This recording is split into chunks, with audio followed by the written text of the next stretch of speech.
a lot of us end up in personal growth because we want to fix something. But if I want to fix something, that means I have to believe something's broken.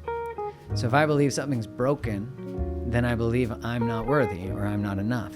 Yeah. So what brings people to personal growth can't be what keeps them there. Most of us are motivated, especially perfectionism, but most of us are motivated by a lack of self-worth. We're motivated because we're not enough. And so if I create the biggest businesses in the world and millions of dollars based on that motivation, Yeah. how do I let it go?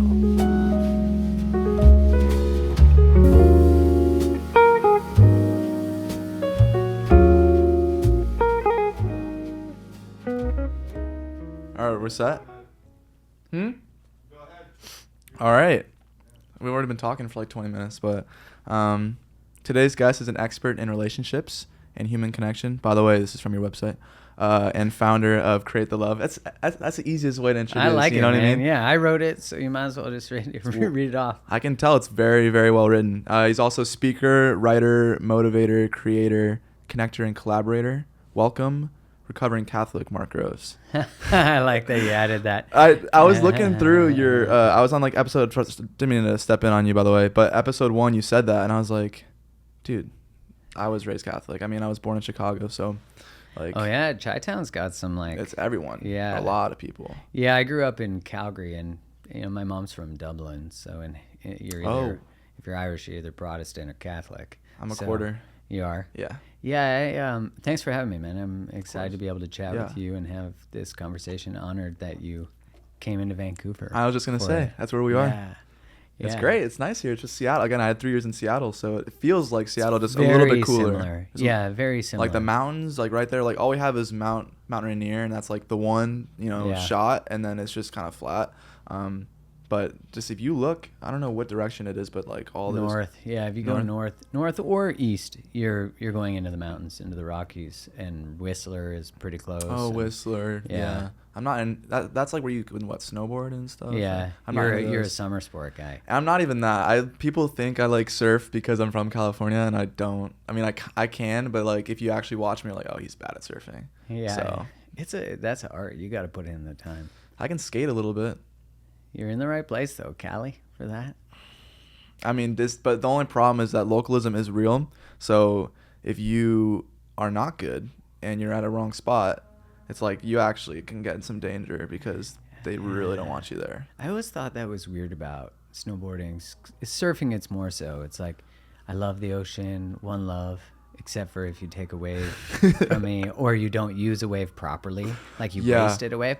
And I was surfing in Tofino. I'm probably like you, like I surf for fun. I'm not, I stay away from the lineup generally. But I was surfing in Tofino and I was thinking about how I was worried about missing a wave because it was a good one. And like, what happens if another good one doesn't come? And I'm like, oh my God, even with waves, I have a scarcity brain sometimes, even though they're literally unlimited, they're just going to keep coming. Yeah. You know? That's a fair point. It's stressful. And if you have old people there that like really are good, like everyone's good, even the kids that are like 8 years old. I was telling you before They're this. yelling, throwing shade at you. There's like, if you don't live here, don't surf here. It's I was walking by, there's like a sign like written like kind of some like scary handwriting, like someone's saying like something. in blood. It's just like a little sign by like the railroad tracks, but I'm happy to be here. Yeah, it's pretty good weather. Welcome. I think it's nice out, right? I mean, it's like it's sunny. If there's sun, you got it. It's a little cold for me right now, like a little bit. Yeah, my wife's from the desert, so this is not. Where exactly? She's from Vegas. Oh, Vegas. So this is cold for her. She's happy in Vancouver. She loves it. I mean, once you're here for a while, it's the rainforest, man. Seattle, same thing. It's I haven't explored enough. Pacific Northwest, rainforest, ferns. The forest is just so explicitly miraculous. I think in the desert you got to look a little harder. Like the lizards are hiding, the sun kills most things. Fair. But the plants are it's crazy how a plant can thrive in the desert. Yeah. I feel like the desert's more shadow work. And it feels like the forest and the density of the Pacific Northwest is more grief. Wow. Yeah, you can like feel more grief here. That's why the Seattle freeze is expressed in that way. Do you think that is also in Vancouver? Do you think people are a little bit more quiet in other areas, or like than other Well, it's areas? not summer all the time, that's for sure. I think we're summer, I think you need winter. Winter is the 4 seasons, you know, I agree. and we're very much like a summer chasing culture. And we do Yeah. that in so many ways. Like, I don't want sadness. I don't want to experience like a lull. I don't Yeah. want to be bored. And you think about it, it's like winter has historically been about restoration, soups, you know, Soups, being yeah. inside. And Yeah. obviously different climates and different places are going to have different things. But yeah, I think we need as humans to have that as a practice of rest, of recalibration. And now with social media, you can never have a moment, Yeah. which is kind of wild. And you're really lost in other people's moments because you're watching them, you know, and there's It's the great worst. entertainment on there. But Yeah. it's designed to, you know, I remember listening to, I forget his name, but he's a YouTube guy. And he was saying, they're colonizing every second of your life. They came for all the land and they got it all. And now they want every moment. And I'm like, that's really fascinating way to think about it. Like, they're colonizing your attention. And if we don't become the curators of our attention, then we will be captured by, you know, fears, by thoughts, by Yeah. all the things. How do you navigate it? Especially as a creator where you have your following, you have to balance both of those things. Yeah, you know, when I started on Instagram, it was new. It was like where photographers were. You Yeah. know? Like, there were not really 2012? many writers. I want to say December 2014, I think. Okay. And yeah, it was like radical to be writing a long form, like writing a long caption with a Oh, quote. yeah. People were like, this is not the place for that, which of course made me be like, well, it's going to be now. Like, keep telling me I can't do something. That's never worked before. Just fuels me. Yeah. So yeah, I think now, having been on it for, you know, 10 years or 9.5, I have experienced the psychological strain of it. I also think that it's allowed me the opportunity to heal codependency on a larger scale, like people pleasing. Yeah.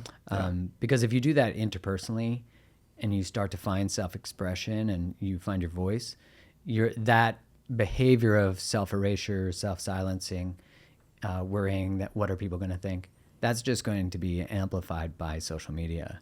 And if Yeah. you see young kids today, which I sound like an old guy, young people today, though, they really don't know another world than the social risks that exist. Like, you can experience social media bullying, online bullying. Yeah. So there is a constant part of our unconscious, whether you're a kid or an adult, that is always wondering if there's more going on than this moment. And in research where they look at people who have their phones on a table, and if they're facing down, Yeah. even, they are less vulnerable in their conversations. So that tells you we have to become the curators of our minds, because if we don't, who's in charge? You feel a fogginess. I think I've actually been a victim of boredom of recent because I graduated, and I think I want to get into this topic a little bit eventually. But when you have to transition, and if you do go to school, and I went to 4-year, and then you're kind of figuring out like whether I take a certain job, whether I follow a passion, how do I pay certain bills, and so I've been able to be at home for a little bit, and I haven't been employed for like a few months. Gee, I'm lying. It's since September, and I'm like a hardworking guy. I'm always doing stuff, and so it's been hard in that sense to be like bored. And I think also if I'm on Instagram and I start the day on Instagram or on social media, it like really impacts how I just feel. And if I make an intention to like, I don't know, not go on it for an hour or like an hour and a half when I first wake up, I feel like I have more control of how I navigate that boredom. But even like I feel that boredom as a failure in a sense, because I'm not taking advantage of all the opportunities I have as a 21-year-old that's trying to move forth and like in this world. So that's something that I feel like I personally struggled with. But then with social media, just it's like another thing to deal with, where if you are on it all the time, you feel even worse about yourself. And if you're trying to build something, build a brand, build a name, which is what I'm doing too, it's difficult as well to stay true to what your message is, stay true to what you believe in, and not get caught up about what you're seeing, because obviously it's filtered in a way that the best content is pushed forward. So you see, like if I'm seeing your stuff, right, or any other podcaster that has a following, you're like, it's like, I don't know if it's a subconscious reminder, but it's like you aren't there yet. And so that was a few different directions, but there's just ways that social media, and I was going to get into that, but like Instagram for me can be dangerous. And I have been bored, and I have subconsciously believed that that's been a negative thing, which is what we started about with seasons. And I think Seattle taught me that, with winter being like, you actually do feel a difference versus the summer being really great and people are more expressive.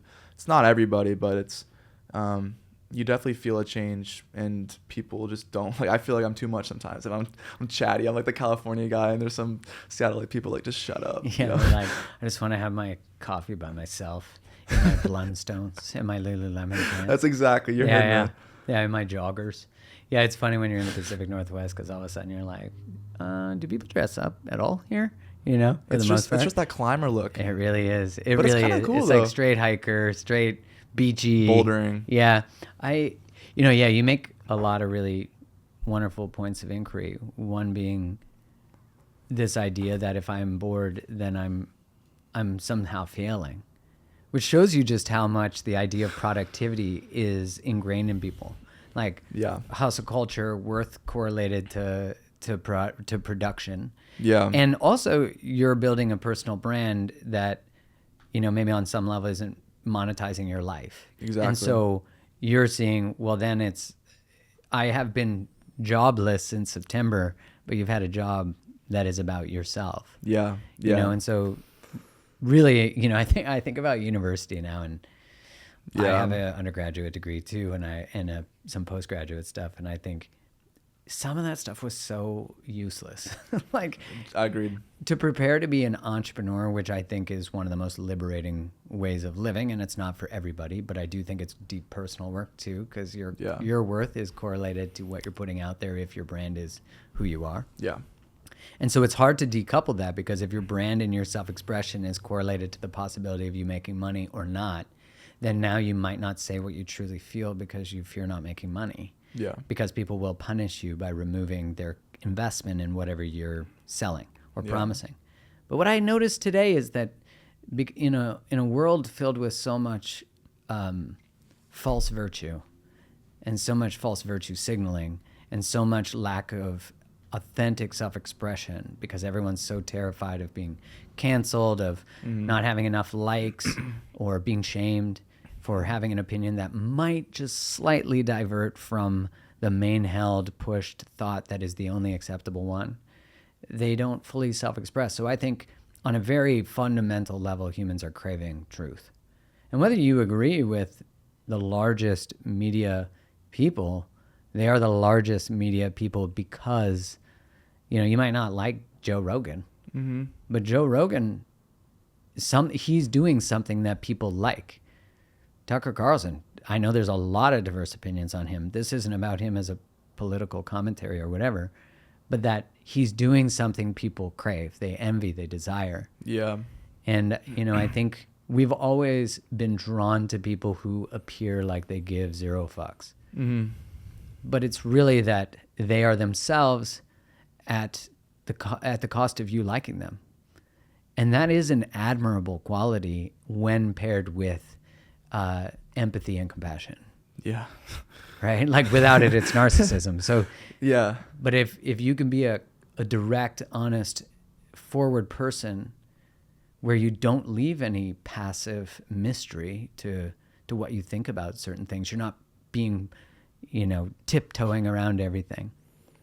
People can trust that because they know when you say something, they might not like it. Yeah. But relationally, romantic relationships, if you tell the truth, your partner will respect you. They might not like everything you say, but you're never going to like everything your partner says.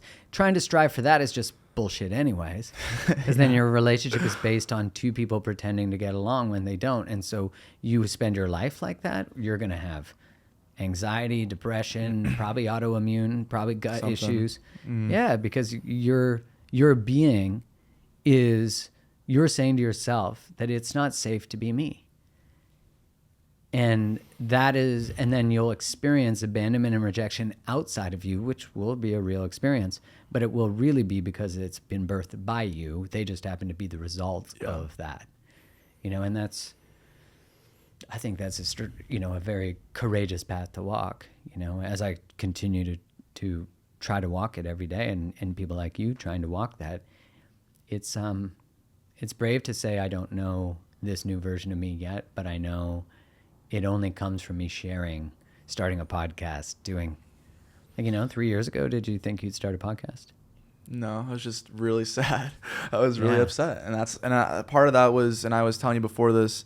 I actually had 2 points. So one is that I was going through a breakup, and I think you had something about how to let go or how to move on from somebody, and like the biological components of that, and also just when there's so much information out there, and you're on YouTube and you're Googling whatever, especially as a man too. I'm trying to feel my emotions. I'm the one who ends it. I feel so much despair, but I shouldn't. I'm told I shouldn't.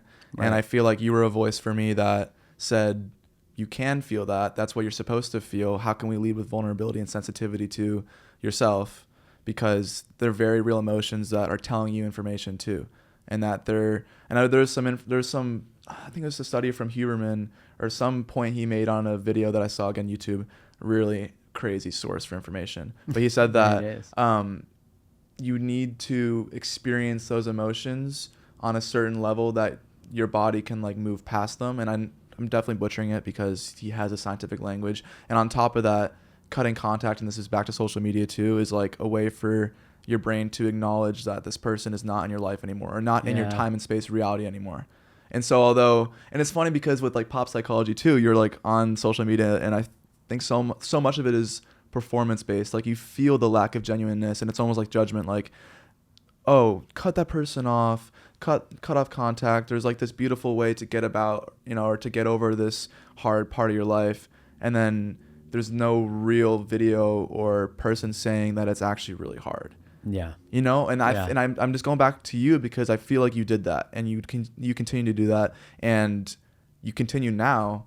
And I think with your episodes that I've been listening to and how you still admit that you are figuring things out, I think that's such a huge part for me because you have a platform. You've seen success and you've had your journey. I know you said you started in sales and you found this passion, and I was going to ask you about how you made it from your rock bottom to where you are today, but you still are figuring things out. And I think as adults, as we move forward, acknowledging that you're not going to figure things out and accept that kind of brings about that winter season again, that you're going to have those seasons where you're not feeling like you're doing great. Like, I mean, I might be happy now that I'm sitting with you and I'm talking and I got, this episode that I'm excited to make. And then like next week it's going to be like a dip, or there's going to be something else. And then I feel like subconsciously, again, it's back to feeling like you're not where you should be. But I just appreciate how you've been a role model for me and for so many people to continue to be true in how you feel.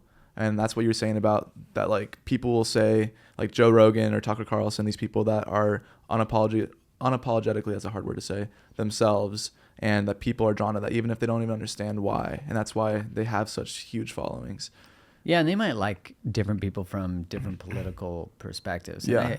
And being able to just recognize that, the perfectionist is the one who says, I'm going to get a thing, and when I become perfect, I mean, the mystery of perfectionism is that you never get the thing, and as soon as you get the thing, you'll just change the thing you're supposed to be, so that you always have some motivation to change. It really is.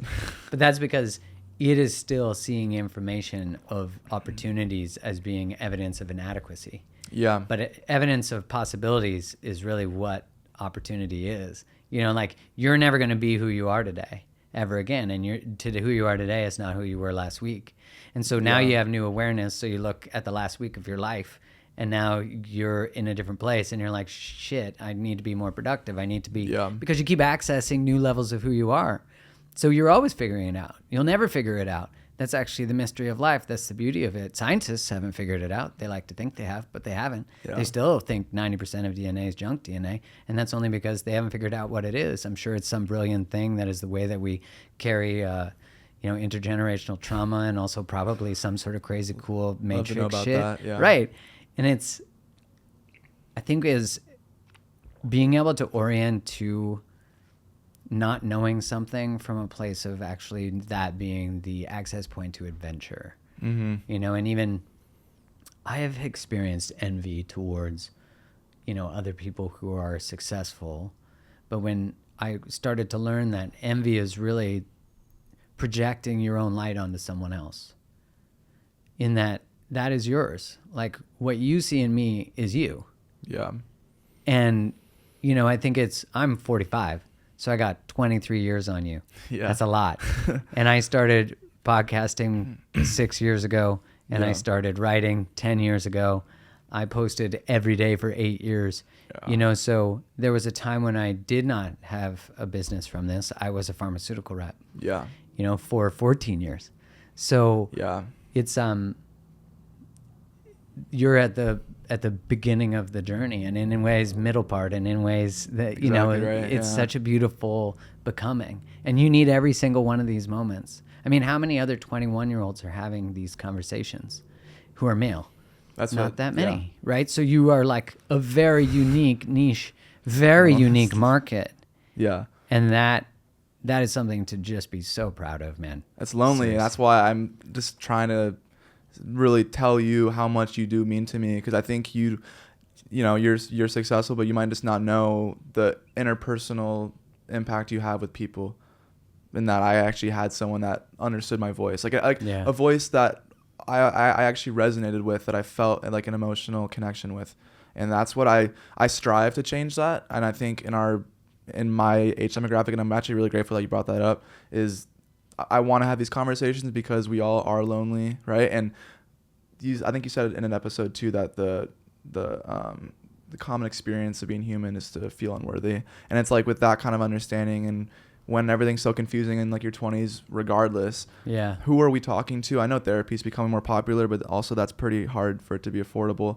And especially as a man with my own belief systems too, and being sensitive and feeling strongly, like, how do you navigate these things by yourself? And so if you can have that conversation, it just might help one person feel less alone. And I think that's what you do. And I also want to ask, do you like, or at least just your journey with making your sensitivity your superpower? I think you mentioned that before, and I think when you said that struck me too, because I think people are called sensitive, and usually with a negative connotation. So just how did you navigate that? I mean, I'm assuming that this is what you said at some point, but just turning your sensitivity into a superpower.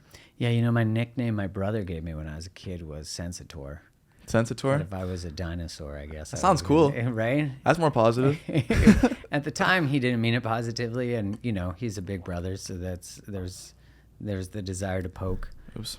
But I mean, if you're sensitive in this world, you're going to feel pain.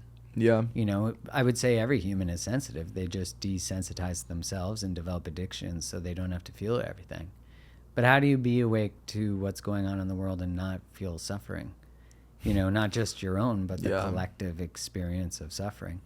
And in a way, we think like, well, my sensitivity led to me getting hurt, so my sensitivity is the problem. And society and culture, especially if you're male, but this could be true for a woman too, it is that you're not allowed to be emotional. The only emotions allowed from you are anger, probably some form of aggression, mainly due to sports, but also in other things. Yeah. Some joy, and probably some lust. Yeah. But that's pretty much it. You know, like grief, no. Sadness, in Brene Brown's research, correlated to a lack of trust in male partners. So, you know, you have this idea of, then you have the messaging about masculinity, that it's toxic, but it's not masculinity that's toxic. It's that there's unintegrated trauma and the space for men and people to be self-expressed. So what happens when you compress a bunch of feelings and they're not allowed? They come out in other ways. And so I think there's, you know, all these confounding factors that go towards it. And so if you want to be a male and be emotional and sensitive, you have to learn really gray boundaries. You have to learn who you are. You have to learn the superpower of sensitivity. Because sensitivity, if you're a kid and your mom or dad don't show up for you, or there's abuse or narcissism, or someone with a chronic illness that you have to give up your childhood for, you know, and there's so many reasons that we shut it off because we're surviving. If I was fully open to the world in certain circumstances as a kid, I'm going to be buried by it. Yeah. And so it's like, how do you as an adult know that you need access to your sensitivity in order to guide your life? Well, how do I open it up without touching what has yet to be untouched, what has yet to be unfelt? And I think a lot of us, when we first start that, we're afraid we're going to be consumed by it. Yeah. And that's why we need other people. And I really appreciate your words because, you know, I needed my voice when I was younger. Yeah. You know, and eventually I found it through listening to things like from Alan Watts or Wayne Dyer, but I wasn't exposed to those things when I was young, you know, and I don't know why. I'm sure they were on the internet, you know. I just didn't find them. And, you know, it's like that idea when someone will find my work and be like, I wish I found your work 5 years ago. And I'm like, it was there. Someone else was saying what I'm saying. It's just you weren't ready. Yeah. And that's okay. You know, you wouldn't have listened anyways because you weren't listening. And just like I wasn't, you know. And I think about the maturation process that comes with owning your sensitivity and also recognizing if you're a man and this conversation is resonating, is the act of opening to sensitivity and holding on to your masculinity is a rebellion against the traditional definition of masculinity. And so what that does is you become the model of the differentiation between emotion and your masculinity. Those are not correlated. Your emotions are and your masculinity is. They're not. It has nothing to do with how you feel. You know, and I think when we just, if you buy into the definitions, then you'll curate your life for the definitions, which I did, you know. It's like, wait, I'm a guy who loves love. That led to total heartbreak. Yeah. Well, I'm going to love lust then because I'll get more social status. That's exactly, you know? You're like, I've gotten so much better at monogamy. That's not the subject that people talk about in a change room. It's not sexy, right? Right. But if you're like, I got a BJ last night. It's like, you know, dude. Right. And it's really fascinating, you know, until you start to find other ways to connect. But that's so interesting though. And I've struggled with that. It's crazy because again, I was in college and I just felt so isolated and I'm like, am I the only one that doesn't, like, you have this lust and you have that desire, but you also really do desire being with a person that you really enjoy. And even that, like, my understanding of a healthy relationship is probably flawed because I haven't really experienced one before, one that's not codependent. Then at the same time, all the guys around you are like, oh, this, that, hook up this, that. And like, I felt the status, like I felt that, and that really bothered me. And this was kind of, I was a soccer player. This was kind of in like the locker room too. Oh yeah. I played soccer too. Oh yeah. Yeah. So that's a good sport, by the way. It's great. I got to say, like, the guys that I grew up playing soccer with, like, generally pretty good guys. Yeah. But the guys who were, you know, I'd say almost all of them, high integrity guys. And, you know, you get the, like, couple who are in their, I mean, I was probably one of the main ones in their womenizing phase. Yeah. But it's interesting that, like, few of them would celebrate these things in the train room, but the majority were not celebrating their fact that we hit our 4th anniversary, you know, or something like that. This is wholesome. Yeah, when you witness the easy status points from it, it's so easy to, you know, I really abandoned my values in order to do that, and then felt the pain of that. You have to, you know, identify those in the first place. I think that's even hard. It's because you have to set intentions, right, to reflect, to really think about these things when you have that space. Also, in North America, if we're always working, like, I don't know, like, when you I feel like you think about these things when you're hurt, when you feel like you need to fix something, something's wrong, right? So I didn't start this kind of process or even thinking about myself in general until I was literally so heartbroken. I didn't know what other way to go. And then that's maybe where you find drugs and you find other things just to help you get through it, which no fault to anybody because I've experienced that myself. But it's just hard, especially when you are alone in it. But it takes that moment or month or 2 months or a year. It took me like 2 years to get over my first girlfriend. And dude, it took me forever. And I hated that. And that shame I kept with me because I'm moving on in my life. I'm in college and people are saying, you know, like, I shouldn't feel like, why do you still care? Get over it. It's like, what does that even mean? Yeah. Right. If you think about, I mean, there's so many layers to this because if you think about one North American culture, we don't tend to be, unless we're in indigenous communities or let's say like Italian or, you know, small cultural communities, often we'll be very close and tight knit and the elders will live with the families.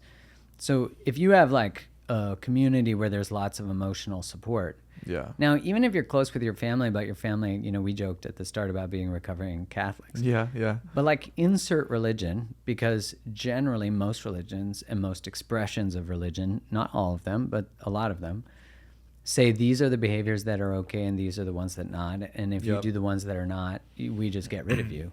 So there's no unconditional love. It's actually very conditional, and it's Yeah. supposed to be from God or whatever your God is. And so these communities actually do the same thing. If you get divorced, you go through a breakup, you're a failure and you failed God. Yeah. And one line I really love, I forget who said it, but he said that it was a guy, I think it was, no, I can't remember, maybe Alan Watts, but he said that the greatest trick that they ever pulled was to become the broker between you and God. Like that you need to be good and it needs to be approved by these people, the priest, the church, and you need to donate to the church. And if you do those things, then you'll get into heaven. So they become the broker between you and your relationship with whatever is greater for you. Yeah.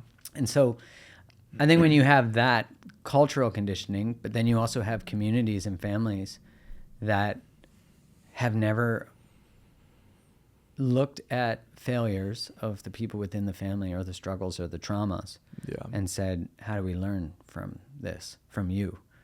Instead, the person is shamed. So, you're like, if no one's ever processed a divorce well in a family or a breakup or someone was ostracized by a family or there was infidelity, and we're going through a breakup when we're 19, 20, whatever, insert the age, how would we know how? Yeah. But if you have kind, compassionate adults around you that are able to, one, hold your grief with you so that you don't have to hold it by yourself, but two, are like, let's go. Like, grieve and here's how you heal. Yeah. And that's how wisdom gets translated down to younger generations. Yeah. And I think YouTube and social media platforms, really podcasts, offer a great avenue to that we never had access to. Yeah. And I think things like a breakup are usually the most potent invitations to starting to wonder why you do what you do. Yeah. And then the Pandora's box is open, because then you're like, shit. and then you can't go back, right? Once you start opening yourself up to different patterns and you're like, oh, what the, then like it's almost even more painful to try to revoke the knowledge that you've gained and like the awareness, and you're like, damn it, well, now I know that it's hard and I can't have it not be hard. Like there's just no other option now. And it's like, can I instead lead with curiosity and compassion, like you were saying, towards the parts of you that are flawed, which I think you said in like another episode. I went through a lot of years just to see if like just certain quotes that stuck with me. And one of it was like you said, like treat the 20% with curiosity and compassion. And that meaning the 80% probably is the you that is the social person, the extrovert, the person that's, validated in society. You have your friends, you have your way of being, social media, it's what you put out. But then the 20% where you don't talk about it, maybe you have your one friend that you open up to, that's your job to treat it with curiosity. And I like curiosity because I think, and this is something I want to get to as well, is that when you have knowledge about ways you could be better, then you're like, okay, then I'm a failure if I don't figure this out in different stages. And curiosity says, no, you just look at it in a way that you're like forgiving and accepting about whatever it is, and that you can learn about it. And I think that's still a paradigm that I get stuck with, because I've just learned, and I am a perfectionist myself. I've learned that if you don't figure it out, and this is in school or with, like your parents or doing well in sports, that like there is a result that's not what you want. But how can you just be curious and have it still not work out, but still be happy with yourself and still feel validated, or give yourself that self-validation? It's like, it's something I'm so like not good at now. And like, I think about it sometimes, and it's, having a podcast will get you there, where you're having a conversation with an expert and a human connection that you're like, oh wait, let me think about this again. But it's such a hard pattern to break out of.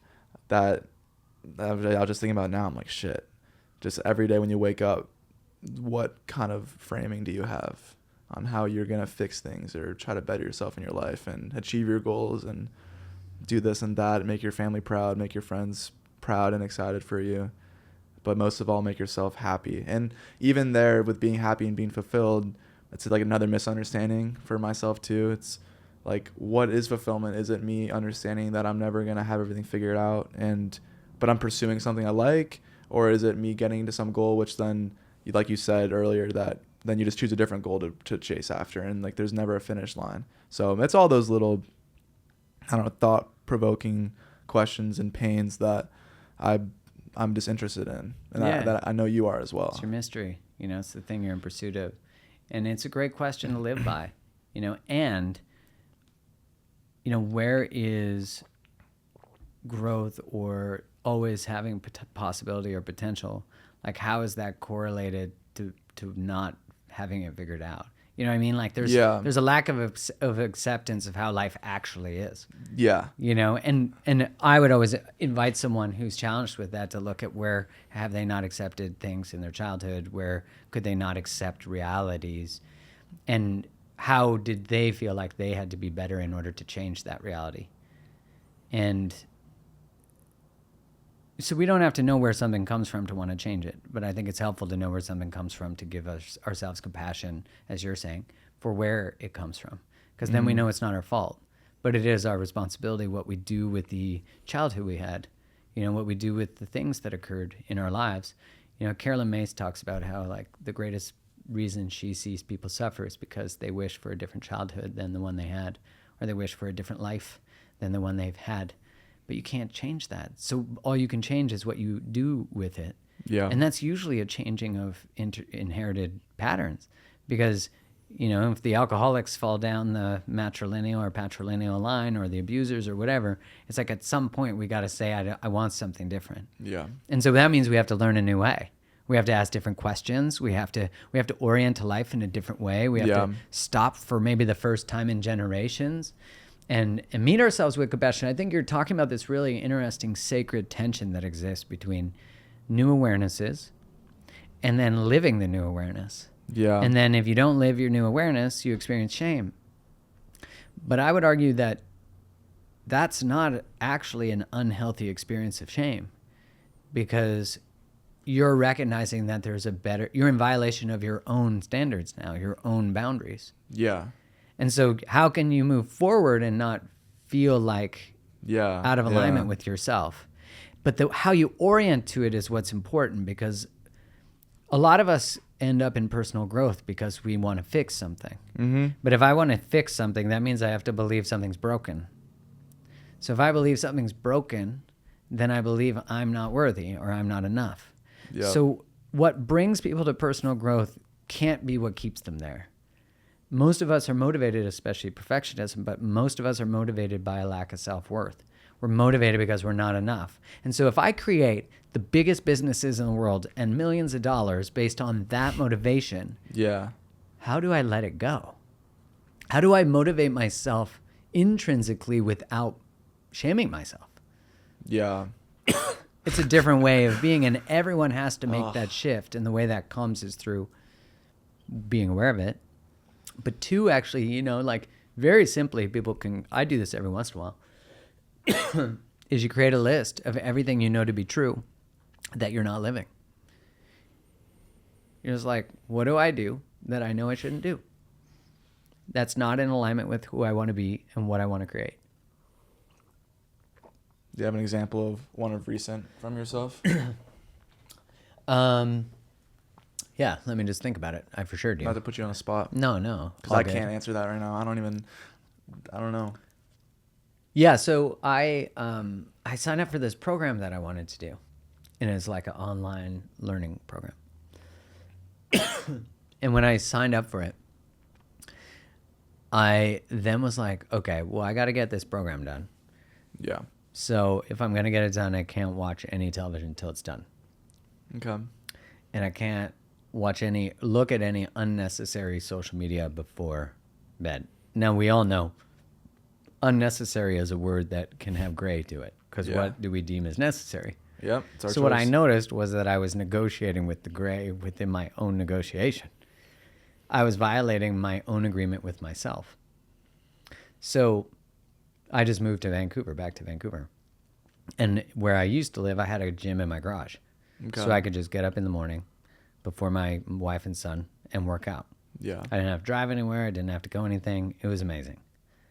And then when I moved, I didn't have that So I had to find a gym. That's pretty easy to do. But if you have excuses, it's hard to do. Yeah. It took me about 4 minutes when I really wanted to do it to actually do it. And so I wrote down a list because I was feeling anxious and I was feeling unhappy with myself.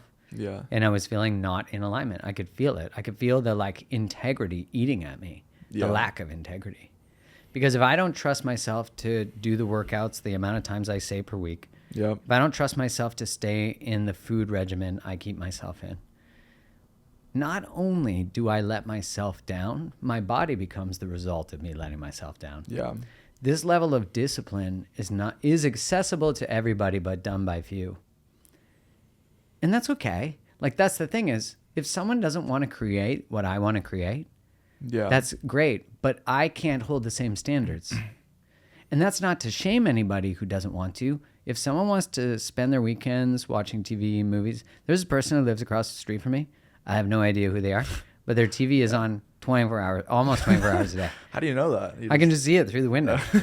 It's like on all the time. And I was saying to my wife, like, is that TV always on? Yeah. And she was like, yeah, I noticed that too. And I'm like, man, that's wild. They watch a lot of TV. They That's must be pretty cool. binging a lot of shows. And don't get me wrong, like, Yeah. I like entertainment, but the cost of your TV is so much greater than you think. So I would say that my recent recognition was in those areas. And then you write a list and you're like, let's clean it up. Okay. Because you're never going to ever be 100% in integrity. That's important to know because you're always going to learn more things about yourself that are inviting you to change. But if you've been asked to quit drinking, like your intuition is like, we need to quit sugar. We need to start walking. We need to start writing. We need to start recording videos. We need to start a podcast. We need to have a conversation. Yeah. If you don't do those things, you're not in alignment. And again, this is the standard I hold. I also know that liberation comes through being in alignment with that. Yeah. Like, I know that people will feel great in their bodies, in their lives, in their hearts, and their souls if they align what they know to be true with what they live. Yeah. That's really healing. Healing is making it so there's no difference between the truth you know and the truth you are. And recognizing that you're always going to be in the pursuit of the truth you know because you're going to know more. Yeah, that's a hard one. It is, but you have to meet it with compassion because the only reason you know more is because you lived. Yeah, that's... You know? I'm telling you, my mind is being stretched. It's being stretched. Well, if you're like made a mistake at 19 and you still resent or reject the mistake you made or regret it, then you can't grow from it. And so you'll stay developmentally stuck through that mistake. Yeah. But to honor the younger version of ourselves, we have to grow into what it's trying to teach us, what that younger version is. And that's why even the hardest traumas in our lives have lessons. Yeah. And a lot of people, you know, it's not bypassing it because a lot of people will be like, just get the lesson, leave the pain. Yeah. No, the pain's still there. I'm just saying at least make it fruitful. Yeah. You know? That's important to say, though. That's what I'm saying. That with like a lot of content out there, it doesn't say that. Yeah, it positively bypasses and orients to like, just see the bright side. Which makes you feel even more alone and shitty. You're like, well, right. I feel absolutely terrible. Yeah. It's like, but then I take that as like I'm failing in this developmental process, which is such a bad, like, it's so funny how then your brain like understands what you're going through because you just shame yourself. Like I was saying. Yeah, and the way we think of ourselves like that is not our own thoughts. It's the way that we were oriented. Someone related to us in that way. So the best thing we can do is start to relate to ourselves in a healthy way, which actually means holding ourselves accountable for our knowledge. Yeah. You know, like when someone's like, oh, I feel bad that I didn't. And I'm like, good. Like, feel bad. But don't marinate in the shame like a victim. Like, change your life. You know, and that's not for everybody. Yeah. Because there's a lot of people, everybody benefits from even living in a victim mindset. You benefit from it, or else you wouldn't do it. Yeah. You know? Just like I'm prone to that. It's easy for me to become a martyr. I get a shirt. Oh, woe is me. You know? But you can't create anything from that because, you know, it is a funnel. It's a... Martyrdom is scarcity. You know? I was also listening to this person talking about money the other day, and I never thought of this. But they were saying that when you buy into the idea of making more money, Yeah. like making millions of dollars, let's say, Okay. and you feel guilty for it because other people don't have millions of dollars. Now, we could talk about all this socioeconomic access stuff. I get it. Yeah. Let's just hold that stuff and know it exists and acknowledge it. But it was saying that operates under the idea that there's a limited amount of money, and if I get more, it means less for somebody else. And I was like, that's actually very interesting. Like, Yeah. I remember hearing, I forget who say that the only thing that's different in a recession is a mindset. There's no less money. It's just how we use money changes. So if we buy, oh my God, it's the worst recession, interest rates are up. Everyone connects over these things. It's And like, these are realities in people's reality. Yeah. So again, not negating it. But it's like, what a great time to make money. Like, you have no competitors. They're all complaining. Yeah. It's like, now it's time to double down. And you can become an expert in, I'd say, pretty much anything now for free. Through what? Online courses from some of the best universities in the world, YouTube's, learn from the best There's people free in the online world. courses at the Yeah, university. Harvard, I believe, is free. There's lots that have free university I courses. did not know that. I'm not sure that you get an actual degree. Probably not, because let's be honest, they're not going to do that. Yeah. But you can audit classes and take them all for free, recorded classes. But it's, if you're holding on to that, and if it's subconscious of a certain narrative that maybe your parents keep saying, your friends, and what you adopt yourself, then you're not going to look for that information, or you're going to say, like, You're gonna well, have a reason. it's just not there. Yeah. You're not going to get the degree. You don't even need a degree to do almost everything now. Yeah. It's, You know, like, you could do accounting and become a better accountant than someone who has an accounting degree. Yeah. You know, like, I have a finance degree. I guarantee everybody in finance is better at finance than me, Yeah. because I just took an undergraduate in it. I didn't enjoy it. I did Yeah. it because it was the hardest one. That's why I did it. Actually? Yeah, I was like, well, I already know marketing. I'll just do this. Jeez. I hated it. It was not fun. That's so dumb. It's like, why It's didn't I so do hard. something that I loved? Right? Like, my favorite classes were psych of child development, Yeah. you know, all the different psych classes. But I was living under the story that you have to get a job that's rational, like in finance, become an investment banker, become an accountant, become a doctor, become a whatever. If you go into medicine, you have to become a doctor because researchers don't make money. There's so many fucking stories, Yeah. and they're all, everyone else's limiting beliefs became my own. And it's not because I was like, that sounds like a great limitation to hold. It's just because I'd never seen anyone shatter it. But if you Yeah. like grow up with unlimited thinkers, or you surround yourself with unlimited thinkers, and you're like, I have this idea. They're not like, oh, have you thought of? They're like, fuck yeah, let's go to the moon. Yeah. Like, let's go. And they're the kind of people who are like, if you're going to go, like, what does that mean? And that's the kind of people you want to surround yourself with. And, you know, there's really no changing without some form of separation. In that, if you surround yourself with a bunch of drug addicts and you're a drug addict and you quit doing drugs, you're not going to be able to hang out with them anymore.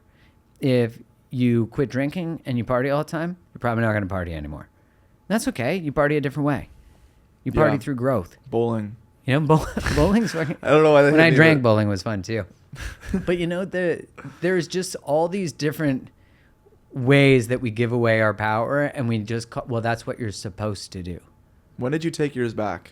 Do you have like a moment? Because obviously you did pharmaceutical, like you said, for 14 years, and you have what you have now. But is there like a moment that like you can go back to emotionally that was emotionally charged enough to stay with you, that you felt a change? And again, it's not just the one change, right? It's continually learning more information. But You know, it really wasn't until I was 27. That's 27? when my engagement ended, and I ended an engagement. I felt like a failure.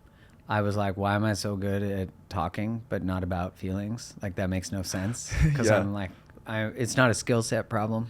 Yeah. There's something else happening here. And so that didn't make sense to me. And it didn't make sense to me that in the moment I felt most connected to myself and most proud of myself. The woman who I was engaged to, incredible woman, but for some reason I didn't want to get engaged and married. And I didn't know why. I just knew I didn't want to. I dove deep into trying to understand that. Yeah. And when I was like, well, I have to end this. I can't continue going. I ended it, and I felt like 1,000,000 pounds lifted off my shoulders. And I felt powerful. I felt like I chose myself for the first time, and I don't even know when. yeah. And I remember that being held with the tension that I was called a failure. I was called afraid of commitment. So it was strange to me that in my most powerful moment, I was made to be, I want to say like a failure, I was shamed, not by everybody, but by enough people for it to be significant. And, you know, you see that conversation happen online. A relationship ends. Look at if a famous person gets divorced. Or it's like, some people are like, you should have fought harder. And others are like, oh, you're damaging religion, you know, the sanctity of marriage. Yeah. And I don't know, you know, that made me start to study relationships. So that was the birth of everything. That's why I think it's like, you don't know how the things that are happening in your life are actually preparing you to give gifts to people, or preparing you to put you on a path that you've actually has been invited through you for so long, but you weren't listening. And like, what a beautiful thing that you've answered this one, and there'll be more. Like, that's the great thing is because you keep answering, so they're going to keep calling you. You don't answer, they'll stop, and they'll just be like, here's. Will they stop? They'll get painful. You'll people seek ways to numb from the recognition that they're not living in their truth in an honest way with themselves. You know, if you have to give away your power, you have to do something with it. You know, you have to pretend that you're not powerful. To pretend you're not powerful and you don't have choice means you have to do drugs, some sort of drug. You have to be lost on TikTok. You got to use Instagram all the time. All these things are designed to actually appeal to that part of you. That's how they monetize you. That's insane. Like, when you really break it down and you have the understanding that you do with relationships and the psychology of it, and then you see how it is monetized, like it's a whole different ballgame. And then I have younger siblings that have been brought up, and I'm 21, right? If we think about when Instagram came into play, those, you said like kind of like 2014. I think I was in like 5th grade.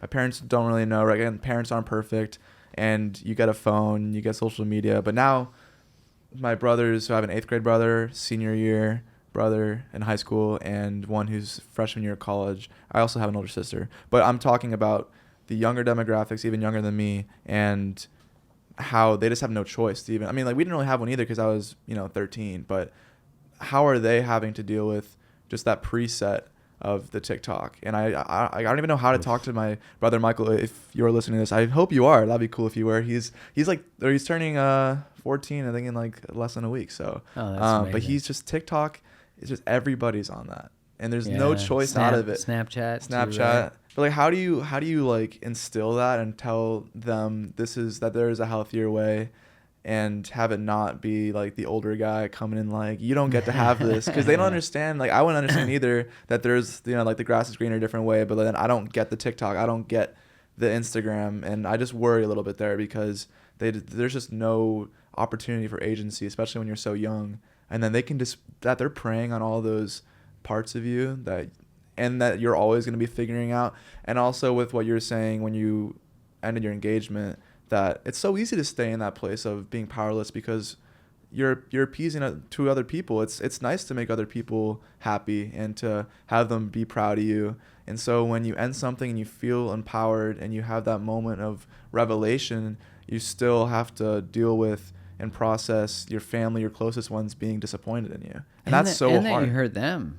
You know, like, to choose yourself, you hurt the people you love the most. Which kind of goes back to the money thing too. I can't get millions of dollars if these people can't have millions of dollars. Right. Yeah, and if I get millions of dollars, a lot of them will be afraid because they don't understand. A lot of people have negative connotations about people with money.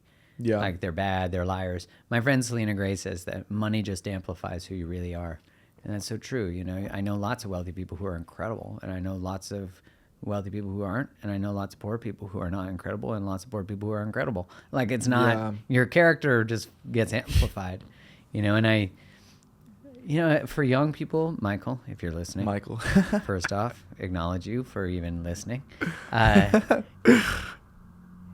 do you even begin to understand what it's like to have a young brain that is stimulated by all this stuff? That's the emergency we actually have. I really do think that social media companies, it really is incumbent upon them, but they're not going to do anything because they make money from it, and they capture young brains really young and get marketing in there and all ads and everything. Yeah. I mean, look at how ideologies get captured in young people. They're on all the gender stuff that comes forward. It's because of their exposure to it. In younger generations, that is far more amplified. If it was something that it's only because it's more acceptable today to transition or be LGBTQ plus all the things, it's like if that was true, then you'd see at least a dramatic increase across all ranges. But you don't. You only see it in young people, and you see it mainly in young girls. So what is it about that?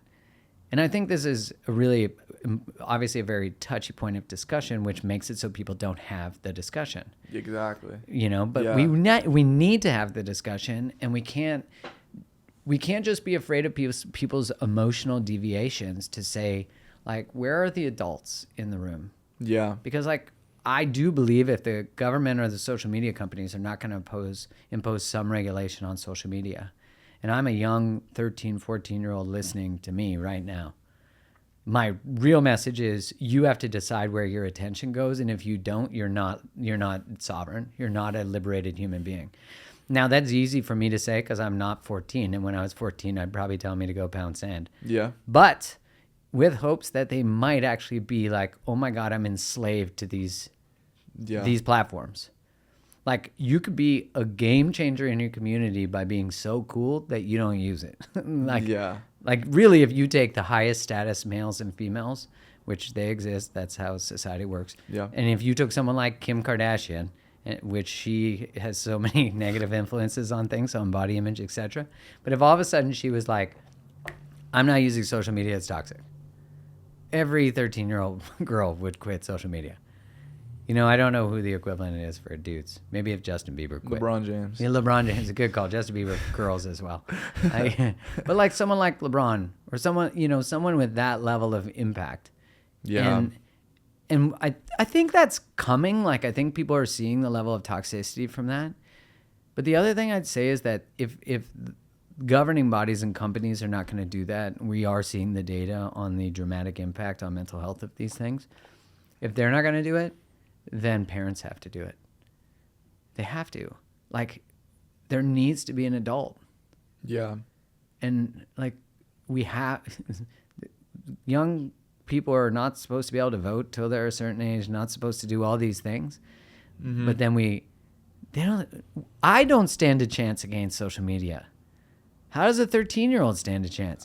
I don't know. Right? Like, I don't. And yeah. now I do because I'm aware of it. And I'm like, I don't want to lose my power to a platform that their whole job is to extract as much of my attention and time as possible. And they're winning. Yeah. You know? Yeah. Like, I built a business in someone else's business. Yeah. Do you know how dumb that is? And I say that having done it, but I didn't know at the time. Yeah. There's a saying that you built a mansion in someone else's backyard. Because when I built it, organic reach was really easy to get. Okay. TikTok organic reach is easier to get. I'd say the difference between TikTok and Meta, like Facebook and Instagram, is that YouTube pays you for your content. Yeah. TikTok and Meta do not.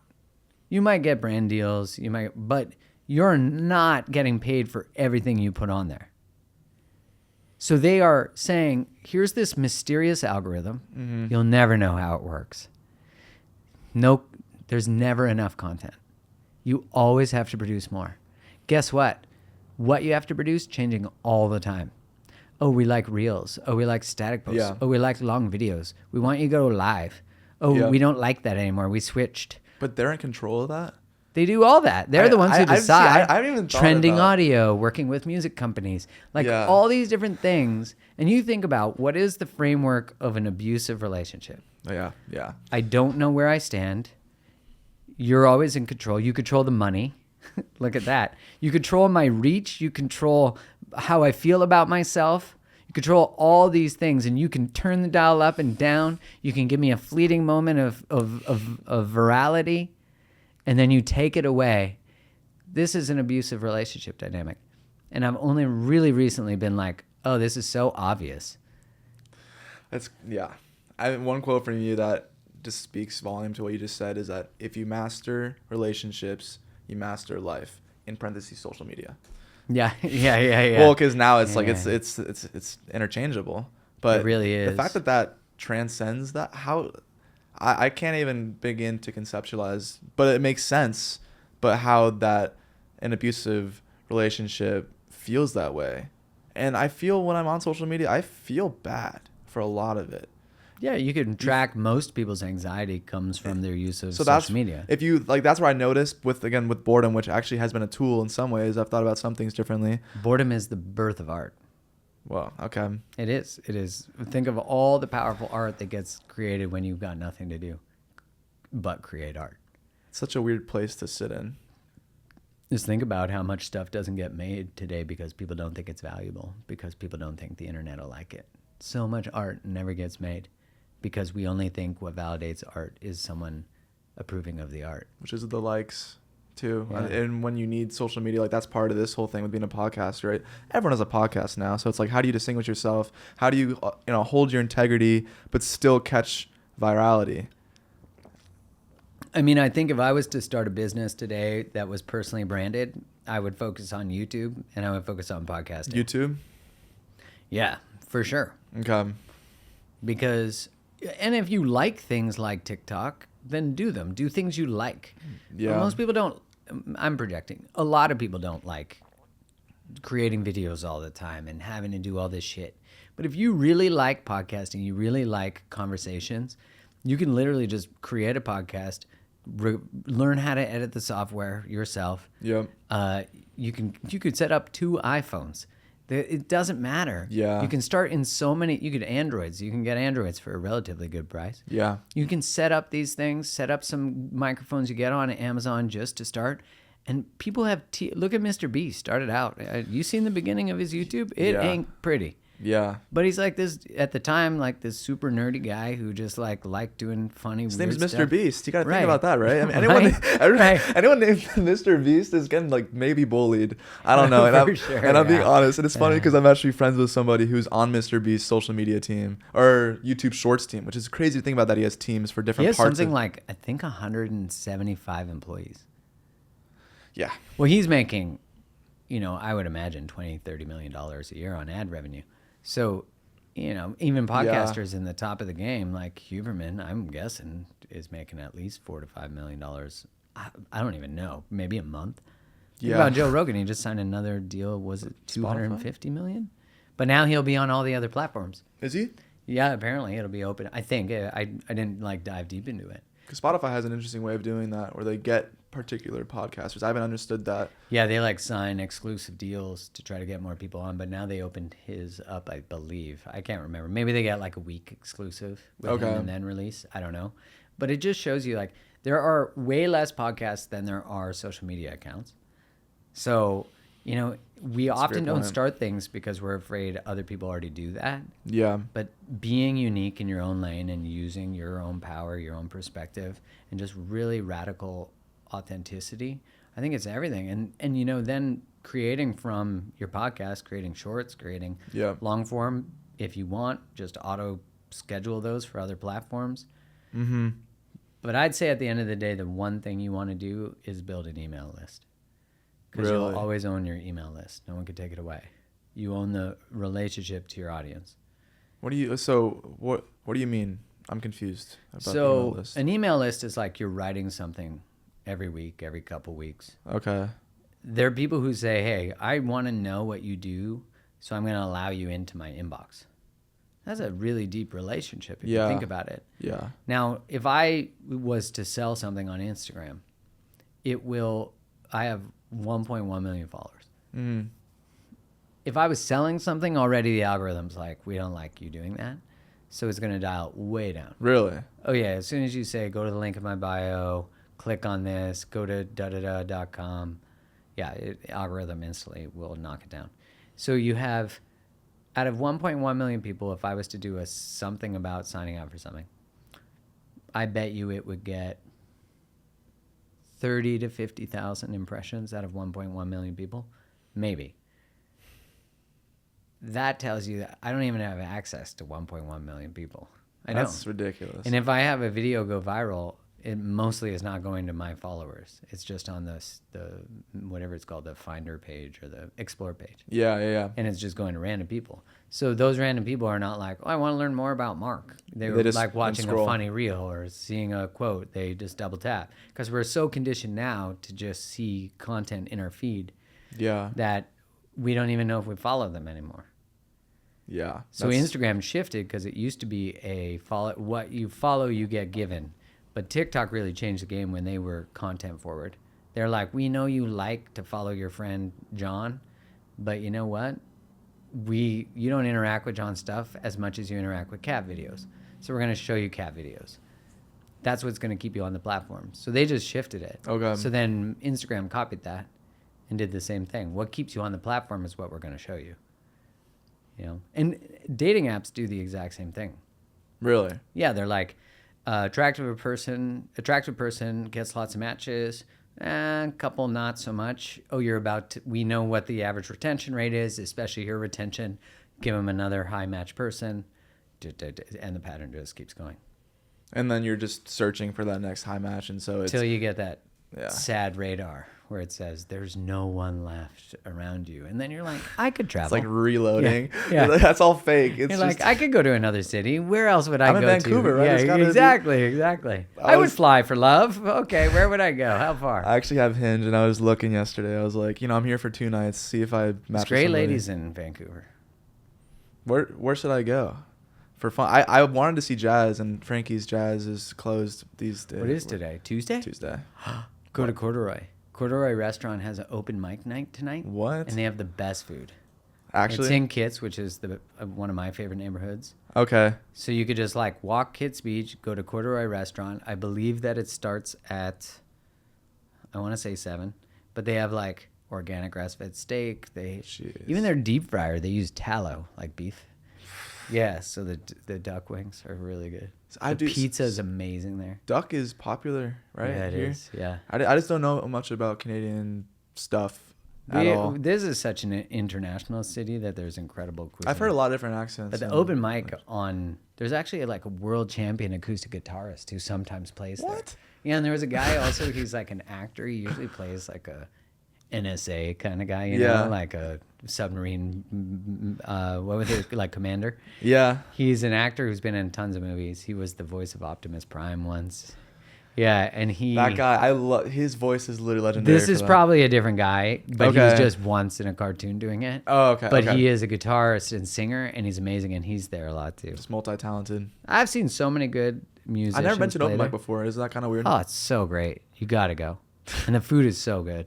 All right, then I'll do it because I'm like I was. It's like a little hole in the wall. I was talking to people at Homer Street, like the bartenders there, and they're saying, well, like the Blind Tigers, the Speakeasy in there. Yeah. Oh, actually, the dude said not to say it on the podcast. I was telling him that I was like, he said just don't tell, because I was like, why are you telling me this? I'm like, I just landed. Why are you talking to a random guy from California and telling him what to order so that you can know where to go? So I want to check that out too. But I won't say it. You're not allowed to say it? Because it's so good he doesn't want people to know about it? I mean, I was just honored that he actually told me. Yeah, it's pretty nice. I was like, because I was like, wait, why would, like, what's his intention? It's not localism at all. Well, Canadians are nice. Yeah, we are. You guys are, I'd say, for the most part. Yeah? Yeah. Yeah, is that an accurate stereotype? Well, we apologize for everything, which just shows you how codependent we are. We're like afraid to disappoint people. We don't want to be seen as bad. I feel that. Yeah. I think I blend right in here. Yeah, yeah, exactly, right? If you're outspoken, it's not very Canadian. Apologizing is just so easy. And then, like, it's almost like you're given some leverage over somebody. Again, I'm thinking, like, subconsciously, because they're, like, forgiving of maybe they had a slight feeling of, like, negativity towards you. And so you apologize beforehand so that you don't feel the effects of that. It's almost like you're beating them to the punch. And if you keep doing that... If it's false apologies, like if it's not really authentic, like it's more conflict avoidance, which is a lot of people. Yeah. You know? Yeah. And it's interesting how it's ingrained in our culture, which makes sense because we never left the British Commonwealth. So like the U.S. is founded upon its independence from the British Commonwealth. Ours is not. Okay. Which makes sense when I look back now at COVID, because we were like one of the most compliant, maybe the most authoritarian countries. Yeah. Makes sense. Our population's like, what do we need to do? We'll do anything, even if it doesn't make actual logical scientific sense. That's a whole other podcast. No, I've listened to all your stuff. And I mean, it's this, like, the stuff needs to be said. And it's just interesting, again, thinking about your 1.1 million followers and how many people you actually reach and what that even means, and how you might be feeling you're having an impact in different spaces, but then you're not. But you're saying the email list is the best way, where if you have like an intimate relationship with people, them knowing your weekly thoughts or, you know, things you're doing in your life, versus when it's social media, it's just a fleeting clip. Yeah, and you know, like, it just creates psychological safety for the person writing or speaking. Because if, you know, there was a day, I think it was in 2018, where Facebook changed its algorithm and their interaction went from like 10 to 20% of your followers of your page to 1 to 4%. So whole businesses crashed. You know, people who invested hundreds of thousands in promoting and using marketing and building a fan page. Yeah. And, you know, Instagram has done that. It completely changed how the algorithm worked, and then businesses go way down. And so what is never going to go away is your ability to email somebody. And so there's a security knowing, like, hey, if they censor you, they pull you off a platform, they change the algorithm, your business isn't gone. Yeah. And I think because social media is so new to people generally, it's a pretty recent part of business. Yeah. It's like we don't know these things. It's not something strategically, you know, I was always told to build an email list, but it was never like really overtly emphasized. And now I would say that would be my, like, getting in my inbox every week, you know, like, let me hit you up with a message, or, you know, whatever it is. And that's like stemming from a website, having like a domain with your name. You can have a Substack. Substack you can host on there. Okay.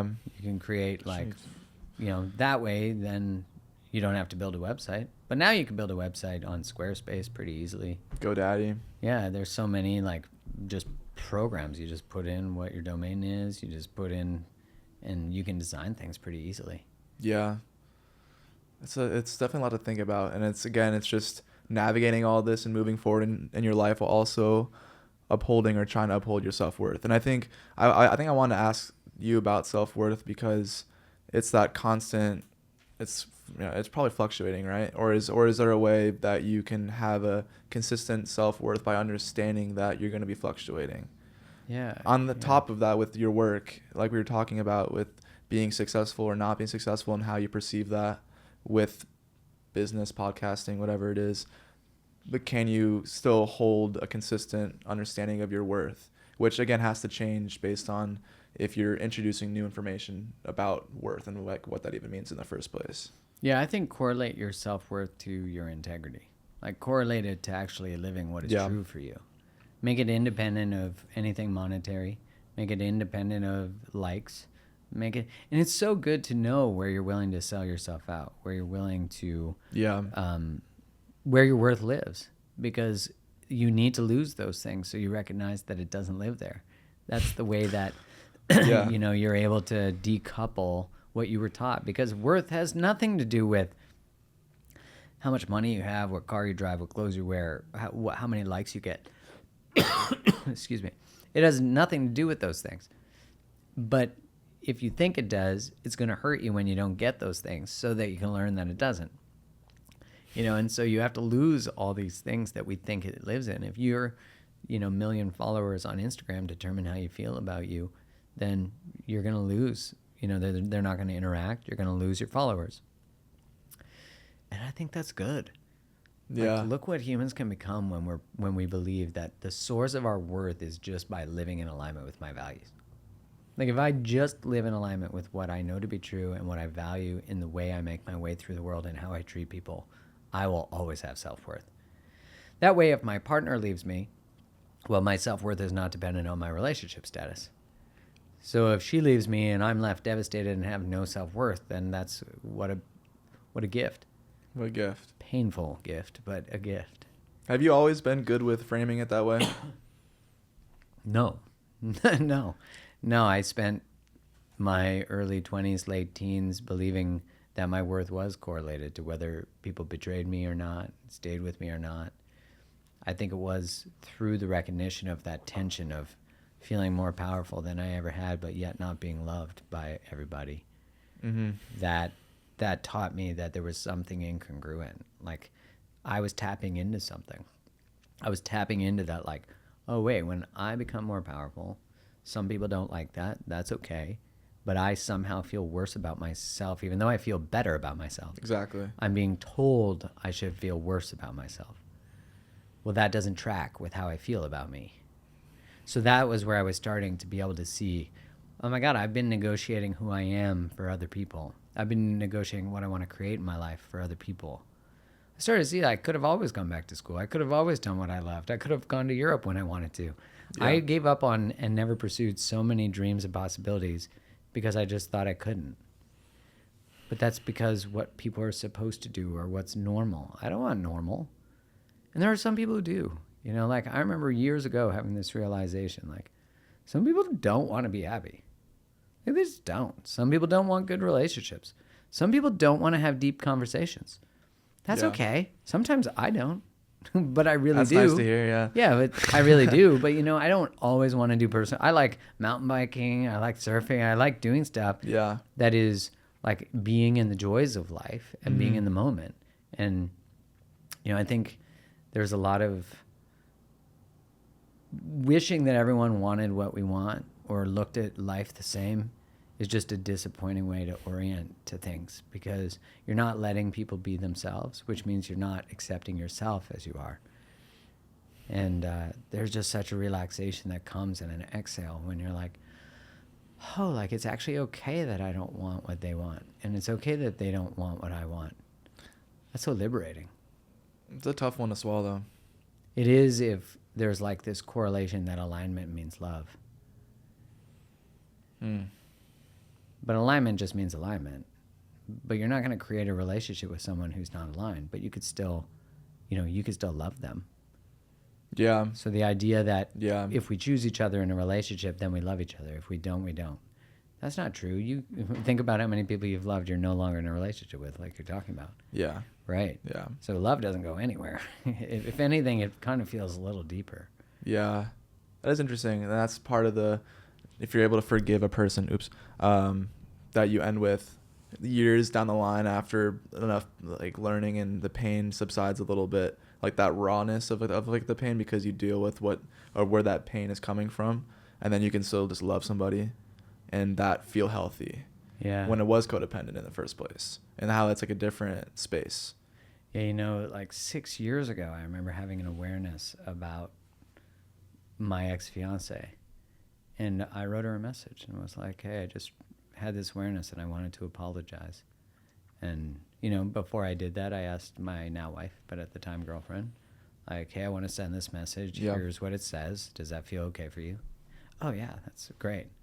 And I wrote it. And I wrote it without needing to get a reply. Yeah. Because I was like, I just need to clear with her, to apologize, to restore the integrity of our connection. Yeah. Even though she might never read it, it might never. I ghosted a woman once in my late 20s. I wrote her and apologized. And I remember she said to me, my ex-fiance wrote me back and said thank you. Yeah. But the woman I ghosted wrote me back and said, if you had stuck around a little longer, I could have told you all the things you've learned. Which I thought was just a great reply. That is good. Jeez. She wasn't wrong. You know, she wasn't wrong. Because, you know, I think she essentially did tell me before I ran that I was afraid of love, and that was very true. I feel that way. Yeah. I was going to ask, and I think it's just hard to understand, especially like we're talking about, if you're learning in a space of being a man, that status comes from hooking up with people and not committing and not, or being also conflict avoidant, right? With avoiding fights, avoiding having disagreements, and not understanding the intricacies of upholding your integrity. It's like, how do you move forward and be in a relationship and then not get the narrative that you're afraid of commitment? Because I've had that of recent. Yeah, usually we're afraid of commitment because we're afraid of what commitment leads to. Yeah. So fear of commitment is the symptom, but the Yeah. cause is, if I get committed, I might hurt them. Yeah. I might end up hurt. I might get betrayed. I might betray them. I don't trust myself in relationship to love, in relationship to women, in relationship to men, right? Yeah. So it's like insert all the things. And so really what we use as this idea of fear of commitment is really just fear of walking towards what has maybe not been walked towards in a little while. Because the last time I went towards it, it didn't feel so good. It didn't feel so good. Right. So it's this idea that if I avoid love, I'll avoid pain. But if you avoid pain, you avoid love. So there's this,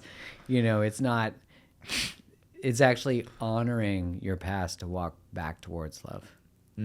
It's honoring the pain by saying, man, despite everything, here I go.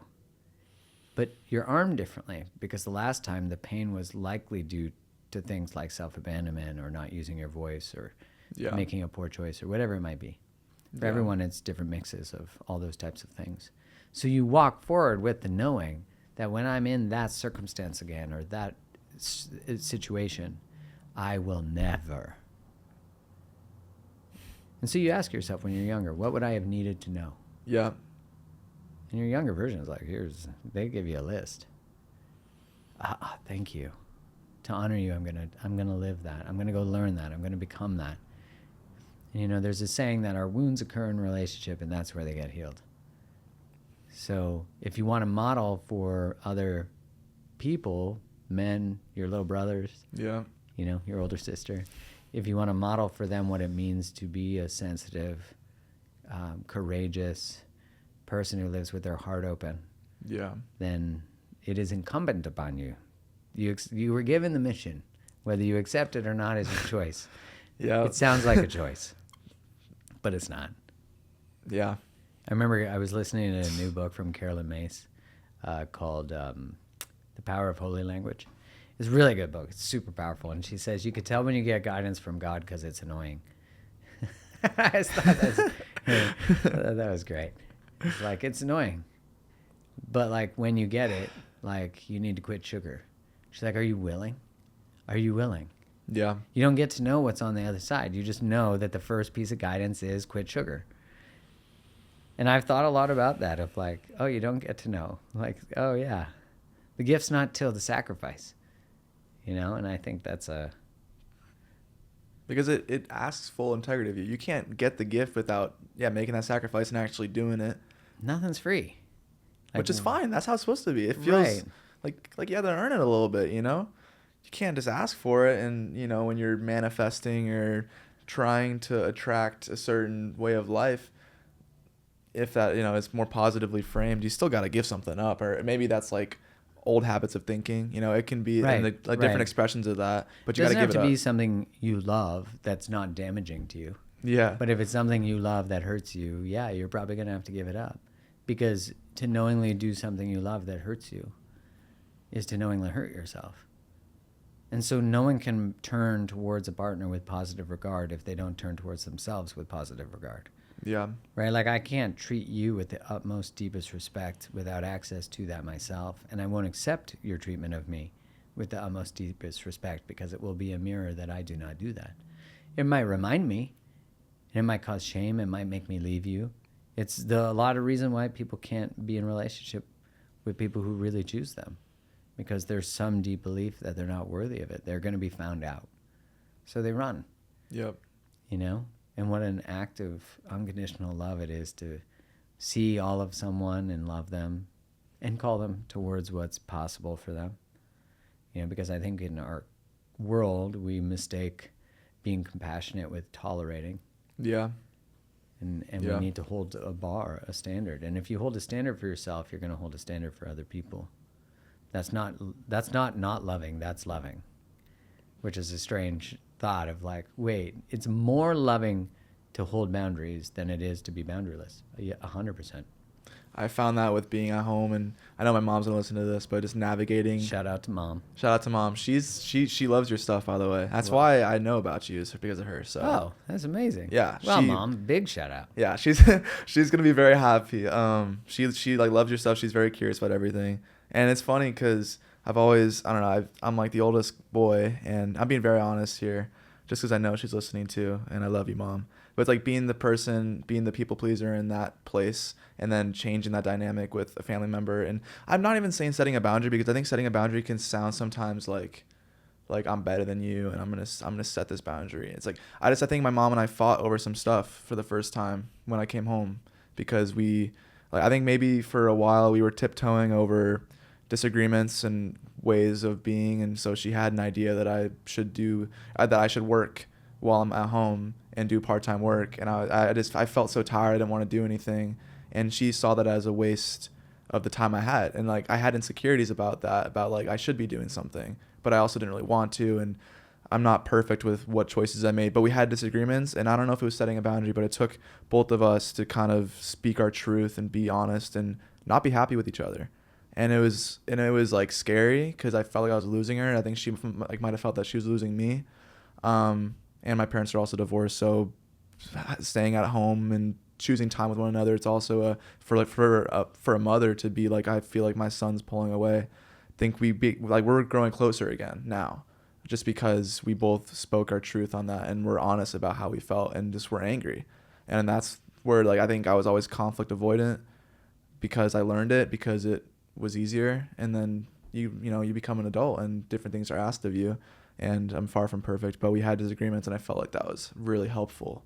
But that, when you said setting boundary, like that's what I thought of right away. I wasn't actively setting a boundary, but I felt like with being a sensitive man and with my mother and that relationship, that really intimate, special one, it's like, how can you still uphold your integrity in what I believed and be okay that she's upset and be okay that she's like disappointed, and that I hurt her, and that she's it was a hard place to be. With mom, mom is, I'd say, where the hardest work lies for most people, which is a gift. Moms have the hardest, I'd say, the like most sacred job, because it's like attachment. You're the portal that brought the person into the world.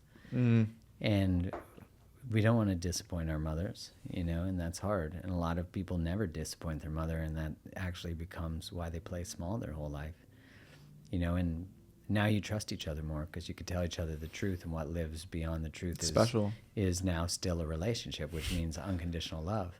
Yeah. Right. So now the container of your connection can hold more truth, which if in the family system there wasn't maybe the capacity to hold truth at the cost of people's feelings, you are now both breaking that narrative, and the system now will have to accommodate more honesty, not just between you and her, but now between everyone in the system, all the kids, all your brothers and sisters, your sister and brothers. Yeah. So everyone now will be like, oh shit, there's like a truth teller in town.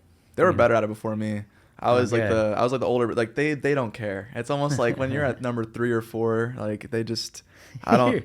You're like, let her rip. No one listens to me anyways. They just do. They don't care, and it's so healthy because they just say whatever, and my mom just rolls her eyes and she laughs because it's just like, what are you gonna do? Yeah, that's awesome. Awesome. They're funny. So yeah, 5 kids is a whole dynamic. And actually, I want to ask you about your new marriage and with Kylie, and I've read a little bit on that. And just first to start, I thought about it because you have a son now, which also congratulations. Thank you. That's insane. Obviously from a 21-year-old perspective, I'm like having a child. Dude, at 21, I was not thinking about it. I was thinking about trying not to have a son. Yeah. Well said. But how you come back, and I know a little bit about your story because you've been, nice enough to be honest about that you dated her. You were together for, I don't know how long, you'll say, break up and then come back together. Yeah. And if you could just share some of what that was and what the experience was. Yeah, we were together 5 years. 5 years. Yeah, and when we broke up, there was, we kind of like hit the end of what we were capable of. We were 2 people, we loved each other very dearly, but it just didn't feel aligned. I wanted to have kids in a certain time, and she kept changing when that was going to be. And at some point I was like, you keep changing these deal breakers. And I now have a very, I'd say, pretty good understanding that when people change deal breakers, they're usually trying to change the relationship status. They're just afraid. So the only way they know to buy themselves more time or to potentially get you to leave them is by changing a deal breaker. Okay. Because it's your deal breaker. You're supposed to break the deal. Yeah. But if you don't have good boundaries and stand in what's true for you. So the first time she was like, I can't do it in a year, but, does 2 years sound good? And I was like, well, let me feel into that. Yeah, okay. So that one felt good. But when it happened again, I was like, this isn't feeling good. There's like more here.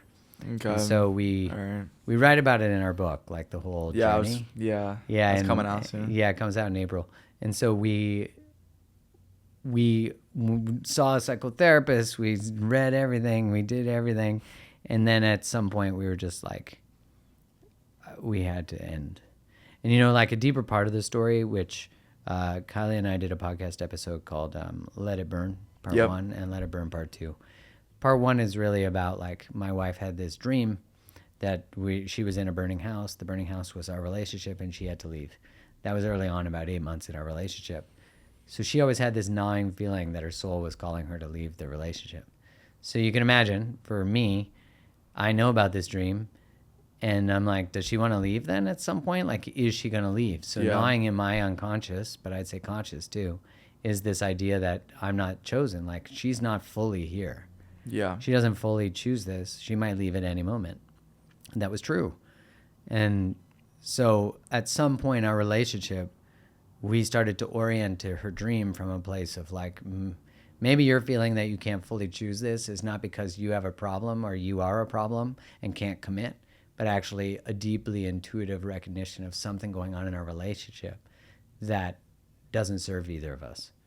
And so that was a powerful shift, because all of a sudden she was someone who identified as, I'm the one problem. I can't choose the relationship. I'm the, helper, fixer, chaser. So it's perfect for me. Exactly. It fits. Yeah. Yeah, it's perfect. I'm like, here's a book. Here's the thing. I know all about this stuff. Yeah. So she, at one point, that switching was really powerful, because we saw what she was feeling not as a problem, but as a solution, as wisdom. And so we embraced it, and we ended our relationship. We did it in a very loving way. The relationship was over. I muted her on social media. I did everything I teach. We went no contact. We didn't speak. And then, that was September 2019. And then we spoke in December. We were like, nope, this doesn't feel aligned. And then insert the pandemic. So as everyone's like, the world's going to die, I was like not talking to the person who, if the world was going to end, I would have wanted to be in contact with. Yeah. But, that was a test. And, that is actually hilarious. Yeah, and I'm listening to, do you know that song, If the World Was Ending, You'd Come Over, right? No. It's called If the World Was Ending. Okay. But the lyric is, if the world was ending, you'd come over, right? Oh my God, it's such a powerful song. Who's it by? They were they're not like famous people. It's a one-hit wonder? Well, maybe they are famous. You just found the song and it just struck. It was it went viral, the song. Okay. Which made sense because it was during COVID. Oh. But it's a very powerful song. How did I not know about this? Yeah, you had to be in melancholy to find it. Were you in melancholy? I was. Were you in pain yet? I was dealing. Shit, I should have created a playlist for you to marinate in. I was suffering. dealing with all that stuff right through the pandemic. So yeah. Yeah, and we started talking again in April, and we had coffee, and then Kylie was like, I'm ready to choose this, and I'm ready to choose children, and I'm ready to... And I was like, yeah, you said that before. I don't really trust that, but I'm open. Okay. So we created a dating container of 3 months. Really? Where we said, we're going to explore, but we don't fully choose this relationship forever. We just choose it now for 3 months. Okay.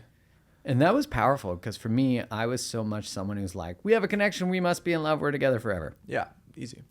But this forced me to be like, is this? Does it? I could tell myself wanting to be like, well, we're in, so let's be all in.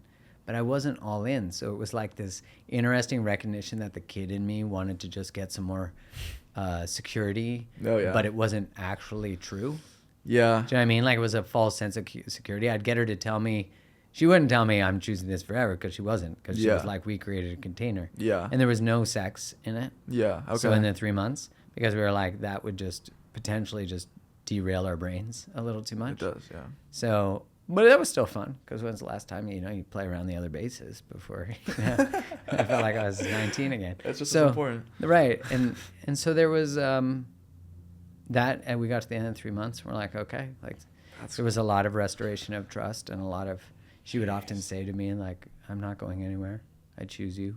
And that was exactly what I needed to hear, but I didn't it was like one of those things you need to hear, but it's like so It's like everything finally. Yeah. Yeah, and then I think about a year. Yeah, it was about a year and a bit later we got pregnant in June of 2023. Wow. Yeah, I got to do the math. Wait, no, 2022. We had him in 2023. Okay. Yeah, Nice. yeah. September or June, and then March. We had him March 15th. Summer baby. And now he's 11 months old. He'll be 11 months old in a few days. Yeah, it was crazy, right? Like, I couldn't have drawn it up, you know? But I did know when the relationship ended that I was going to find somebody. Yeah. I had no doubt. Because I knew that I was capable of creating whatever I wanted to create. Yeah. With someone who wanted to create what I wanted to create. That was the only qualifier, is that someone had humility, was open to growth, and was choosing to use the relationship as a container to become their best self. And it happened to be her. Again, to come back. That's so bizarre though, right? I mean, you do the things. It's funny because you are like such a voice for this kind of work, and then you do all the things and you're like out of it, and then just that's so unique that like you end up finding each other again and make this container that is, I mean, was that something that you've ever known that people have done before? You just kind of came up with? She's the one who came up with it. She did? Okay. Yeah, and when she first proposed it, I was like, I don't know. But it made sense to me, you know. At the end of the day, it made a lot of sense.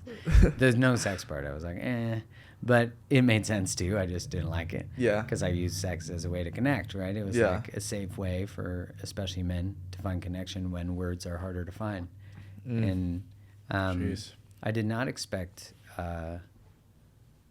because when it was done, I was done. Like, I had no interest in going back or... That's crazy. You know? So when... I'll get asked a lot, like, oh, how did you guys get back together? Yeah. You know, and I say to people, like, it has to be over. Like, you have to be willing to end it because it's over. Like, it's over anyways. So you have to actually live as if it's over, because it is.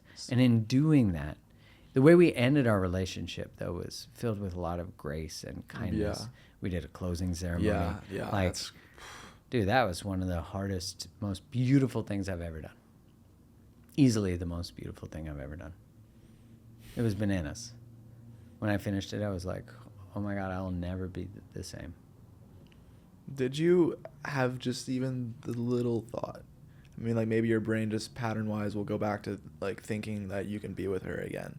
How did you deal with, like, did you ever have those moments? I mean, I feel like every human does, right? Yeah. But then you, like, really are still emphasizing that it's over, and you cut her off from space-time reality, like we were saying earlier, like the importance of, like, processing and understanding that body-wise, too, that it's not there anymore. No, it was like, maybe, you know, like, you'd think about it, as everyone does, right? Yeah.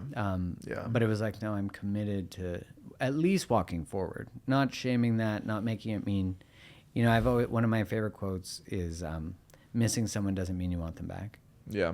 And I think that's just a powerful recognition that you can miss people and them not be good for you or not be aligned.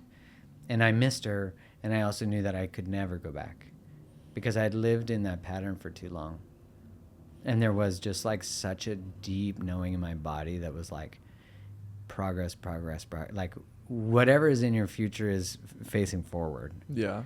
You know, and I just had like a lot of love and respect for her, and it would require her to come back to me because I'd done enough chasing, you know. At that point, I'm like, hell no. Yeah. Which is the place some people have to get to. I needed to get there. To be done with the chasing. Yeah. To finally, well, that's you setting your boundaries. Like to finally, enough, like an answer just isn't enough.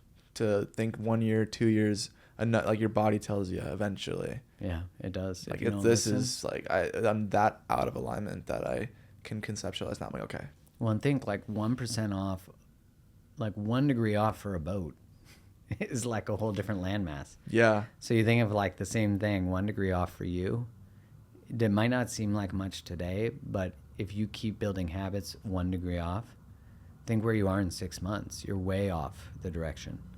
That's why, like, in each moment, if you're wanting to create something, live a passion, live a purpose, it's like every moment has to become, what would I do in this moment to move towards that? Is this making me better or keeping me the same or even making me worse? And you commit to only doing things that are making you better. And you have to actually live with that level of presence, you Yeah. know? And I say that knowing, like, when I created the list of things that feel out of alignment, I'm not living in that level of presence. Yeah. Because if I was in that level of presence, I wouldn't choose some of the things I was choosing. If I was in that level of presence and I pick up my phone and I go, is this actually a necessary use of my phone or not? Not. Ah, shit. Okay. You know what I mean? Mm. Yeah. I'm noticing we're coming close to the end of the time I have here, but just thinking, I mean, I have quotes. I kind of just want to hear from you. Just, I mean, my demographic, right? It's young 20-year-olds, 20-something. The new young adults, how can you have this impact with the new adults coming into the world? Like, I know we've been kind of talking all over the place, and, you know, I don't even know. I just feel like we were bouncing off back and forth, and it was beautiful. Just what's something that you think of right now, like with your perspective as a 41-year-old, not 45. 45. I like it. I like it, though. 41 is fine. You look 41. That's what I'll I take said. it. I'll take it. Smooth. Like, smooth. I know. Just with that perspective, you're talking to me, and maybe you feel like you can connect a little bit with the people my age. Just what's something that you just want to say that you feel like would be of significance? I know that's well, if very I was broad, talking to but 21-year-old me, 21-year-old you, yeah, that's better. Which, you know, I think everyone kind of, at that age of 21, if you went to college, fresh out of college, you're like, who am I? What am I going to be? Yep. I think the first thing I would have said to myself is, like, allow what you desire to change. You know, Yeah. like, when I was 21, people were in their careers for their whole life, you know, and I think we often think, like, if I choose that thing, I have to do it forever. If I choose that person, I have to be with them forever. Yep. But whatever you choose, you can unchoose, you know, and there is no such thing as failure. It's like you choose a job, you don't like it, great, you got more information. You choose to create something, it doesn't work out, you don't go back to the beginning, you continue with more information. You know, I really wish I had someone who emphasized how important being in my integrity would be. I really wish that I had, you know, my father would have done that, my mother would have done that, but I didn't let them see it, you know, and I think I really wish I knew how important my pain was. I knew how important that what was happening in my life relationally wasn't correlated to who I was and the value I had. You know, I was betrayed in a couple relationships, and I made that mean that I wasn't okay, that I wasn't worthy, and that I couldn't trust myself in relationship. Yeah. But really it was because I didn't have access to my voice. I didn't see my sensitivity as being a valuable asset. I didn't know how to live with my heart open and not be a doormat. Yeah. You know, and I think, like, if I was young, I would say, one, like, master a skill. Like, if you have a passion, a purpose, master whatever form of delivery you want to do that. I think everything, you can learn business, you can learn how to monetize things. Again, you can learn so much of that through the amazing books and the amazing teachers in the world. Yeah. But, like, there is no excuse not to become everything you want to be anymore. Because there's just too much possibility now. You know, if you're listening to this podcast, you have access to podcasts. Like, Yeah. Like, now, double down. Like, that level of... I spent so much time as a pharmaceutical rep, which prepared me for a lot of things. Yeah. And it was super valuable, and I enjoyed it till I started to figure out what I was doing in working as a pharmaceutical rep. But it was... If I was to go back, I would not have done an undergrad in finance. I would have done what I loved. I would have chosen everything I loved. I would have centered myself in my life, not from a self-centered place, but from a place that I mattered as much as everyone and everyone else's feelings. I did not. I centered myself around people's feelings. Mm. And if I could have known that you're going to disappoint people and still be loved, like, that, I think, is a pattern that just is really healing within people in general. Yeah. It's like the immediate people around you might not approve of your choices, but there will be people who do. And your tribe might not be the people you grew up with anymore, but there is a tribe out there. Yeah. You know, and I think the internet has created that. It's made it so you can you're like, man, I love Pikachu. There's a bunch of other people who love Pikachu, which, you know, that's definitely for sure real. Yeah. But it's like, I love exploring how to become better. There are so many people who love that. Yeah. But if you surround yourself with people who don't, you'll feel like your desire is flawed. But in another group, your desire is one of the core values.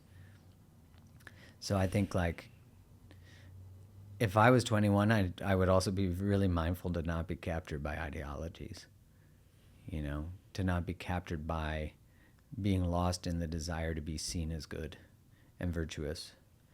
Because, like, when I look at the power of social media and echo chambers and all those things, it's like we become ideologically fragile because we correlate our beliefs to our identities. You know, like, don't be a Democrat, don't be a Republican, just be someone who thinks, you know? Yeah. And, like, don't be so worried about all the constructs. Like, we don't trust anything anymore. Yeah. Which we have to, at least at some point, trust ourselves. And we have to develop really good critical thinking skills. And critical thinking is sometimes going to go against what is the main conversations. That's a lot of advice. Yeah. Now that you've listened to all this and you're 42, you'll be good. 39. It'll take this long to... Shit. Being a parent, becoming a parent. Yeah. I'm I mean, grateful. Enjoy life. Enjoy the adventure. Right? There's that part. I forgot about that. Yeah, enjoy the adventure. Yeah. Like, but that doesn't stop. Do that at 45 too. It's like, Yeah. it's all an adventure. And there's like no one right way. But man, there's a lot of people who will tell you there is. Yeah. Well, I'm grateful that you came and, well, I came here, but Yeah, that yeah. you wanted to link up, and then we got to talk, and it's been really nice talking, being able to connect in Vancouver, get to see a new place. That's part of an adventure, right? I mean, I flew up here. I actually was interrogated pretty hard at the passport. Were they? They're like, what are you doing here? I'm like, I'm doing a podcast. And they're like, why? With who? And I was like, Mark Groves. He's pretty big in the psychology space. She's like, oh, I never heard of him. Like, we're going to talk about. And I was like, dude, I'm stressed. Yeah, that was part of the adventure. Canadian ones are serious. Really? Like, actually, I was just like, Sometimes they are. I was just like, dang, I felt, I don't know. Just go on vacation next time. Just be like, I'm going on a trip to see the city. Okay. Because they're like, they'll probably never get that. They're like, why? This guy's If you weird. say you're like coming to record a podcast, then they're like, are you coming here to work? Oh. You can't come here to work, you know. But really, you're just here to have fun. That's, I didn't. Yeah, think like about if I go to the States, I have a work visa. But if I didn't, and I was like, hey, I'm coming here to go build something. Well, no, I'd be denied entry. Yeah. Okay, that's good to know now. Imagine Yeah. if I just was like, if they actually took what I was doing in that sense, I just got turned away. I'd be like, oh. Yeah, like online businesses has made that a pretty gray area. Yeah. But yeah, it's just I was so stressed. Less is more. I was so stressed. Yeah, it's stressful. They're scary. Yeah. And now like, in Canada, they're like 19. Some of them. You know? she was young. And they're serious too. I know. They're meant to be. They're like, But I'm like, aren't you you supposed to be try to nice? crack a joke with them, and they're like, nah. No. It's like, oh, your sense of humor died at the border. Okay. I was like, I thought they were supposed to be nice. Yeah. If I said that, that'd be so bad. Like a little joke at a stereotype of They being don't Canadian. like. They don't like. No. Definitely not. Well, they're working all day, and it's like, you know, people from all over coming in. I don't know what kind of characters they get. They you must know? get some interesting ones. Like they- me. Yeah. They're Exactly. like, who's this They're like guy? podcasters. Fucking Like, who the California guy. fuck's Mark Groves? Yeah, the fuck. He Yeah, sounds classic. lame. He sounds like he's 41. I've never met one who knows who I am, so that's good. crazy. That's good. Hey, one quick thing actually before we head out. This actually just hit me. I worked at Viore for like a year. Oh yeah. And I love you. it was Austin. the funniest thing because I know, because you're an influencer, right? With Austin Preto, he's a great dude.